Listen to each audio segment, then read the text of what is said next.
Moon time! Hello and welcome to another figure review. Today we're going to have a look at the Figuarts Mini Sailor Jupiter figure. Excuse me, I wanted to have a look at this one.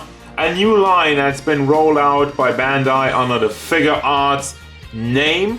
We got what looks to be a little bit more Nendoroid stuff at a cheaper price with some IPs that they're owning. They started off with Sailor Moon characters and there's a lot more coming. And I got Jupiter because Jupiter's best girl. How many more times do I have to tell you that Jupiter's best girl? I will fight you on that, but let's have a look at the figure. This is really, really small. How small, you might ask? I'm gonna take her out of base real quick again. And just put her on there. So we're having a look at almost 9, 8.5 centimeters up to 9 to the tippy top of her ponytail, 8 to the top of the head. So all kinds of different views on that. And then we go up to 3.4 to the top of the head and 3.56 to the top of the ponytail. Well, you can tell by the ruler how it goes up, and overall look and detail of the figure. As I mentioned before, it is a chibi version of your Sailor Jupiter. I'm getting a Nendoroid vibe, but not... I want to say right away, if you're thinking like, oh, this is gonna be a Nendoroid killer, it's not even close. Anyway, so it's nicely molded. You have your classic Sailor Moon look. She has the earrings, bright, big eyes, which are shiny, which I'm not the biggest fan of it. You do have some metallic in the tiara though, a nice little smile and a stubby nose. Some detail in the hair. Not too much, it's supposed to look simple, but it's still accurate to the overall design of the shoulder. You got the Sailor uniform, obviously in the green. Don't really have any detail on the chest area and whatnot. And yeah, overall the body type is very, very small. Paint job, however, is nicely done for the most part. You just have a tiny bit of bleeding over there in the skirt, but it's not worth mentioning because look at how small this is. It's as small as my finger. It's as small as my freaking finger.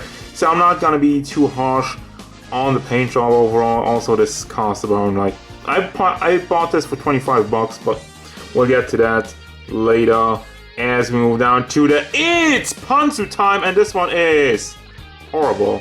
She does have a surprisingly good butt mold, I guess, but just like they just put the big joint in there and it looks ugly.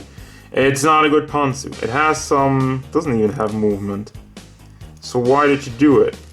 Why did you do it? This doesn't even move around.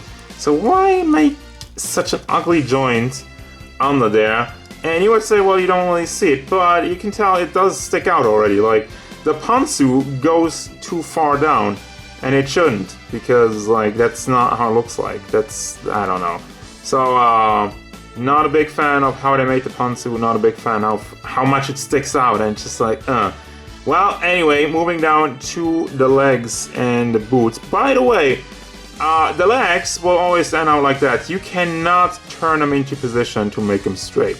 I guess it's like a more cutesy way of doing it, but I would have rather had the option to decide that myself with some articulation, which I'm just gonna get over it real quick.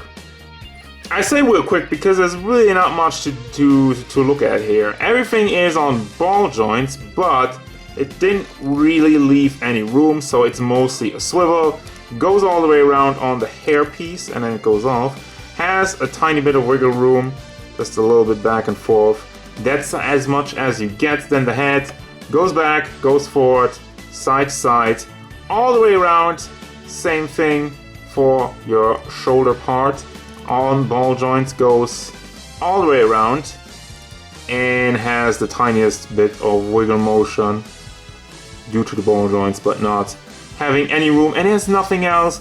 No swivels in the gloves, nothing in the entire torso area. Really, like this big joint. How does that not move around? I don't get it. Like, seriously. And then the legs also are on ball joints, so you can wiggle that. Bring it forward, bring it to the back. Actually, that looks even worse. Holy crap. No. Cursed pantsu. This is the cursed pantsu. We have found it. I'm not a big fan of it. You can pull the skirt down though, I feel like. And it is cut up, so it doesn't get into the way of your articulation. Let me see if I can pull this down enough to cover up the pantsu. Not really, it always sticks out kind of weirdly, and yeah. Same thing, no swivel on the boots, so the articulation is really minimal. Now for the accessories, something that's a really big part of Nendoroids, and yes, I'm making the Nendoroid comparison again, because it's the closest thing to this. It looks like. I'm not saying they're ripping off Nendoroids, they're clearly doing a little bit something else. So anyway, you got two arms, one with a pointy finger, just straightened out, and the other one kind of angled like that for another pose. And that's really it. All you got for arms. Could have made some different hands if you would put this on a swivel, but you did not. And then you have a simple base.